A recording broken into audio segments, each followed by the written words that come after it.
This is High School Not So Much a Musical, a podcast that takes you on a ride through the peaks and valleys of a high school journey. Here are your presenters, Nitin Jaladanki and Ayush Agarwal.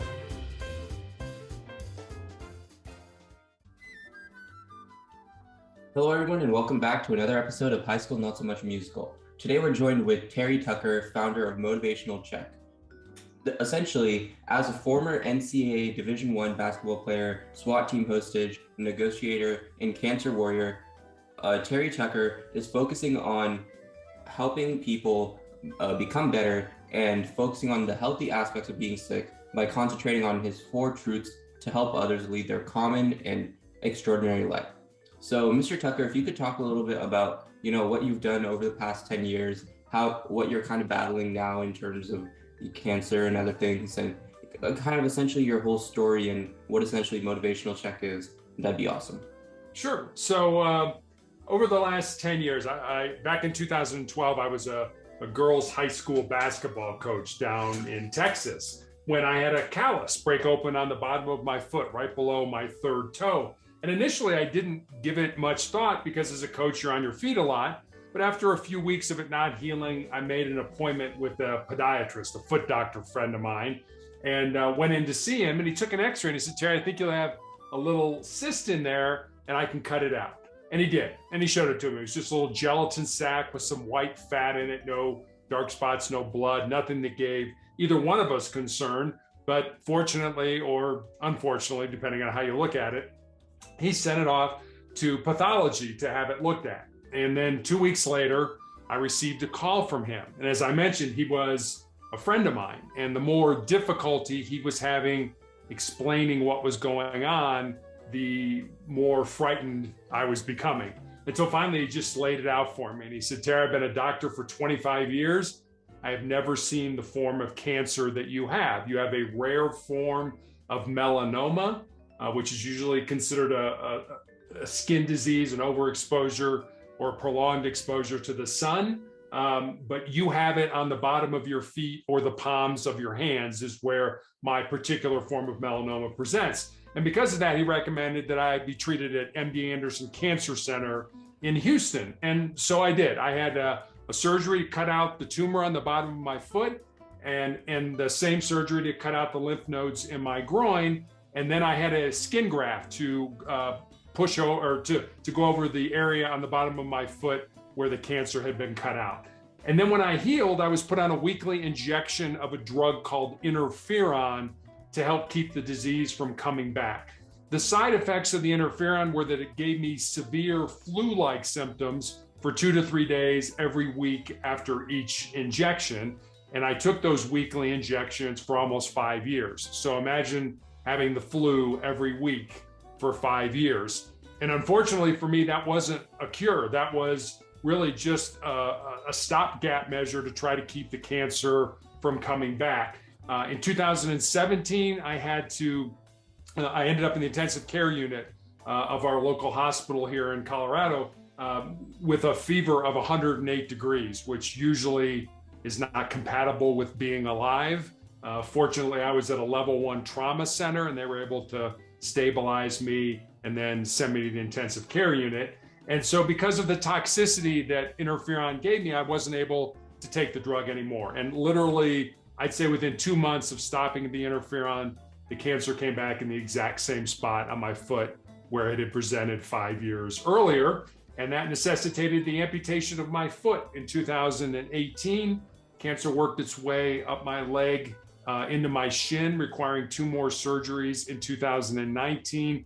And then in 2020, an undiagnosed tumor kind of in my ankle area grew large enough that it fractured my tibia, my shin bone.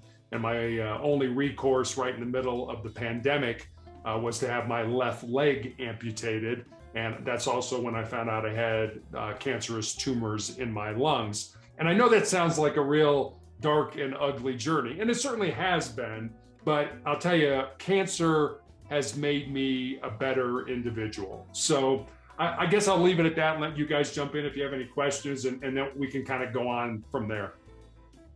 Yeah, that's a really impactful story. And I'm sure that those experiences are what kind of essentially motivated you to found your business. Sorry, I forgot the name. Motivational Check.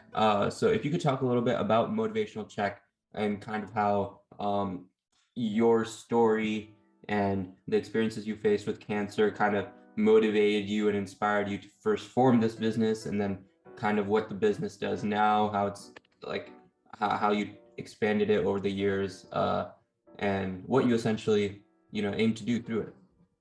Yeah, Motivational Check is at this point really nothing more than a blog. And I'm much older than you guys. I mean, I probably would qualify as grandparent material in your lives. But when people were suggesting that I start a blog and talk about my experience and try to motivate people, and I was very resistant to that. I was like, I can barely turn my cell phone on in the morning. Starting a blog was something that was way over my head. And eventually enough people said it to me. And there's kind of an old saying that says, when we talk to God, it's called prayer. When God talks to us, it's called schizophrenia. So I'm not going to tell you that God talked to me in any way and told me to do this. But what I think God does when he wants you to move in a certain direction is to kind of put people in your path that make the same suggestion over and over. And then it's up to you. Do you want to do it? I mean,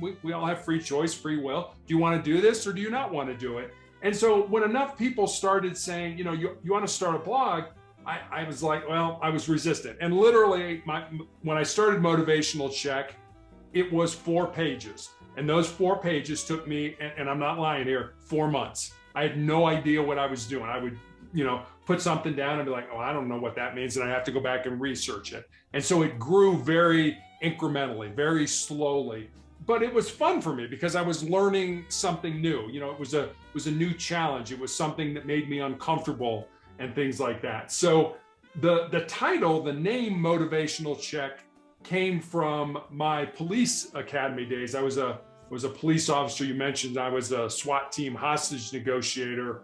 But when I was in the police academy, our defensive tactics instructor used to gave us this phrase, Motivational Check. So if we were doing things that were hard, that were difficult, that people were struggling to get through, that you could just sort of yell out Motivational Check, and our class would respond.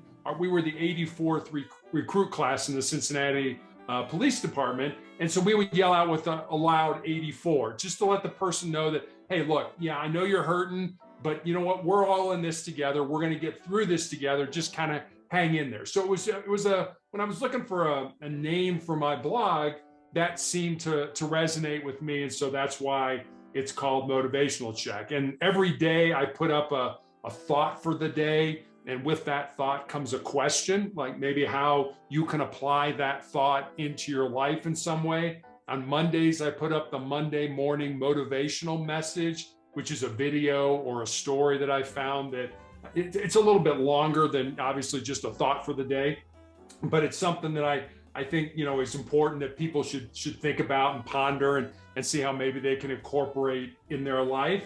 And I'm getting ready to develop a membership program.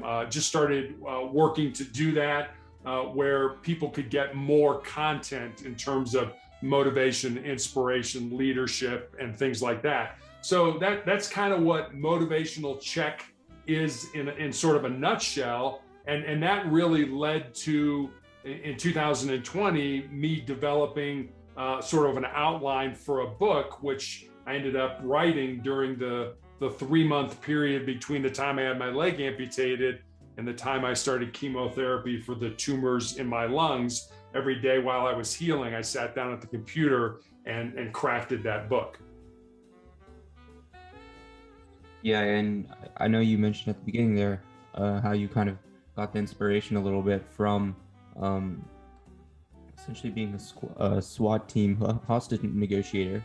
So if you could talk a little bit more about that, because we've had some types of these military police people onto our podcast. For example, we talked with Simon Osamo, who was a British detective, and he kind of talked about, his experiences in Scotland Yard, etc. And then we also talked with Greg Crino, who was an Air Force pilot in the U.S. Army. So, but this is our first time, talking to someone part of the SWAT team, and I think for like our audience, they probably have some sort of misconception from what they see in movies of what the SWAT team does. So if you could talk a little bit, about what you did in the SWAT team, what the SWAT team actually does, what the full story looks like from that specific angle. Sure, I'd be happy to. So the SWAT team, at least from my perspective, and again, some SWAT teams, bigger cities, Los Angeles, Chicago, New York, they have full-time SWAT teams. That's all they do. They're big enough that they're busy enough that they can afford to have a full-time SWAT team. We were not a full-time SWAT. We carried pagers.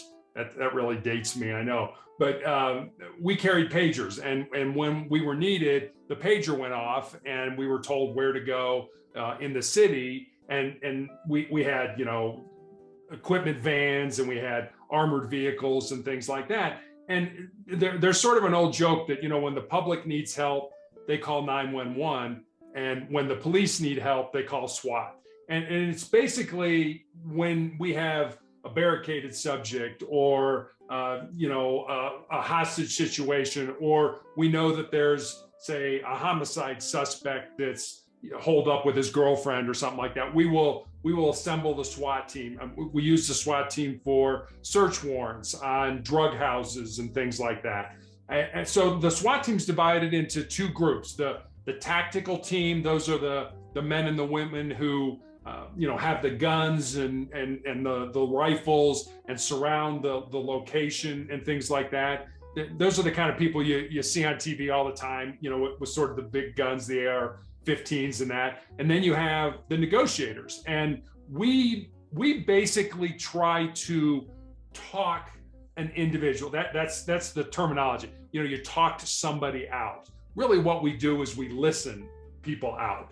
And the way it works is once the tactical team has surrounded the house, we will, and I'm just using a house. It can be an apartment, it can be an office building, it could be a car for that matter. And, we really don't want to use force if we don't have to. We really want this person to come out voluntarily.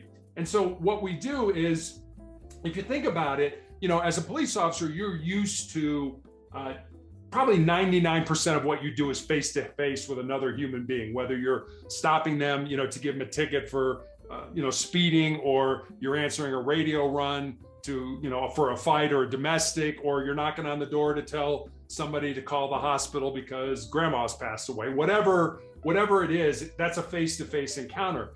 But as negotiators, we were not face-to-face with the either barricaded subject or the person who'd taken the hostages. So we had to figure things out based on what people were saying, what they weren't saying, and how they were saying it.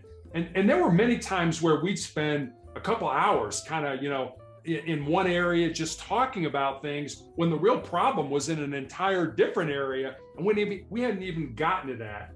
And the way I sort of describe this is like a teeter-totter or a seesaw at the park. When we were kids, we used to go and, play with your friends and things like that. And when we started negotiating, the suspects, for lack of a better word, his emotional brain way up in the air. He's emotional. He's charged. He could be on drugs, or he could be on alcohol or something like that. He could just be, there's a lot of emotion associated with it. And his rational brain is kind of down on the ground. And over the course of time, we will ask him open-ended questions. And I say him, sometimes it's a female, but 99% of the time it's a male. We will ask him open-ended questions, something like, hey, tell us about why we're here. We just want him to talk, because the more he talks, the more he burns off a lot of that emotional energy until that teeter-totter is kind of at equilibrium. And then over more time, that hopefully that rational brain is up in the air and the emotional brain is down on the ground, because we all make better decisions when we use our rational brain as opposed to using our emotional brain. And so we would spend time, sometimes hours. It would take hours and hours to develop the rapport. And in like any relationship, one of the most important things we did was we had to build up trust with the person. And sometimes they would ask us, it's like, hey, look, I'll come out, but you got to promise me I'm not going to go to jail. And we would have to say, sorry, when you do come out, you are going to go to jail. But then we would try to deflect that conversation to something that was more positive. And we did this as a group. And I guess that's real important. I mean, Samuel L. Jackson did a movie many years ago called The Negotiator. And the movie portrayed him as being somebody that he did everything. Well, we don't do everything. There's one person negotiating. There's another negotiator sitting right next to that person, listening to what's going on and passing them notes. And then there's 3 or 4 other people that are kind of working the crowd, where they're, talking to the suspect's mother or sister or wife or father or whoever it is, like, why are we here? What started this? And, it may have started through an argument with his mother. So as the negotiator, you'll get a note that says, don't mention his mother, because that was the trigger for why we're here tonight, and things like that. And then I guess I'll end up with this. About 90% of the time, we were successful at getting the person out. And 10% of the time we weren't. And basically what that means is the suspect made the decision to end their life. And while that was always tragic, you never want to have anybody's life lost. The way I never lost any sleep over it. And I hope you don't think I'm callous by saying that, but the way I look at it is, whatever led us to be at this point very well may have been, 10, 20, 30, 40 years in the making. And then it came to a head, and here you are now talking to the police. And, I'm doing the best I can to get you out safely and to get the hostages out safely, but it's still your choice on how you want this to end. And, we always wanted it to end peacefully and with you coming out, but it was your choice to end your life. And I knew I was doing the best I could, and I knew my team was doing the best they could to resolve this peacefully. But sometimes you're just going to make the decision that, you don't want to go to jail. You don't want this to end peacefully. You just want to end your life. And that's always tragic, but it's something that, it was your decision, not mine. High School Not So Much a Musical is hosted by Ayush Agarwal and Nitin Jaladanki. Narration by Samhit Padala. Music from Louis Luang Relaxation Cafe, Tune Pocket, and Infraction. If you like the show, please recommend it to your friends and family. Thank you for listening, and see you next time.